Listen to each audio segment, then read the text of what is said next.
আসসালামু আলাইকুম ওরহমতুল্লাহ বারাকাতুহু।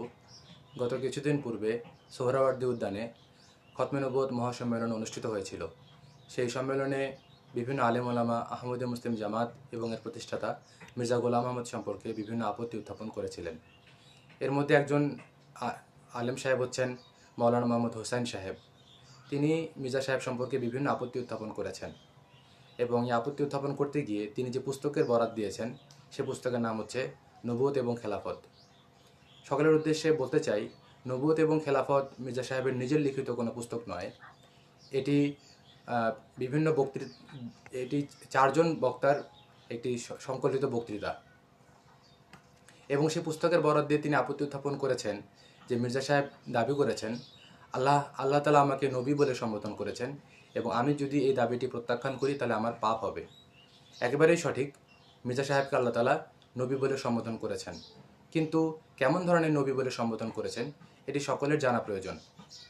আল্লাহ তালা পবিত্র কুরআনে বলেছেন সূরা জিনের 27 নম্বর আয়াতে, আউযুবিল্লাহি মিনাশ শাইতানির রাজিম, ফালা ইউজহারু আলা গায়বিহি আহাদান ইল্লা মান ইরতাদা মির রাসূলিন। অর্থাৎ যাকে আল্লাহ তাআলা রসুল বলে মনোনীত করেন তার উপর অনেক বেশি ধারায় বা অজস্র ধারায় গায়েবের সংবাদ প্রকাশ করেন। মির্জা সাহেব মূলত এ ধরনের নবী নিজেকে দাবি করেছেন। তিনি বলেছেন আল্লাহ তাআলা তার উপর অজস্র ধারায় গায়েবের সংবাদ বা অদৃশ্যের বাণী প্রকাশ করেছেন, আর এই অনুসারে তিনি একজন নবী।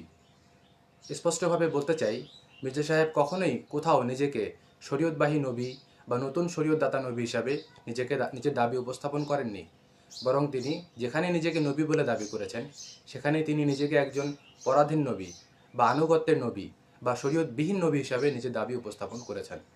আর এই যে শরীয়তবিহীন নবী বা আনুগত্যের নবী, এই কনসেপ্টটা আমরা কই থেকে পাই?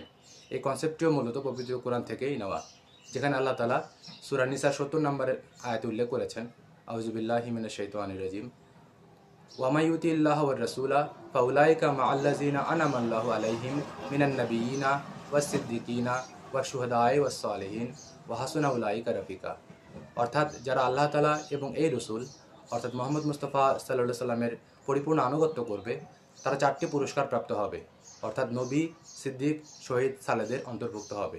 অর্থাৎ এই আয়াত থেকে দেখা যাচ্ছে আল্লাহ তাআলা এই উম্মতের জন্য নবুয়তের দরজা খোলা রেখেছেন, আর তিনি অবশ্যই শরীয়তবিহীন নবী হবেন, কেননা মুহাম্মদ মুস্তাফা সাল্লাল্লাহু আলাইহি সাল্লামের আনুগত্যের ফলেই এই নবুয়ত লাভ হচ্ছে।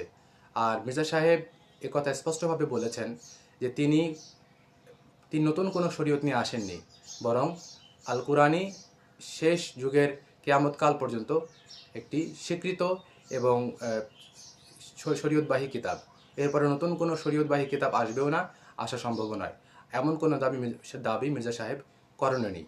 কাজেই সকলের কাছে স্পষ্ট হলো মির্জা সাহেবের দাবি ছিল নবুয়তের দাবি, এবং এটি হলো শরীয়তবিহীন নবুয়তের দাবি, এবং এটি হলো আনুগত্যের নবুয়তের দাবি, যেটির কনসেপ্ট আমরা পবিত্র কোরআন থেকে লাভ করেছি। জাযাকুমুল্লাহ।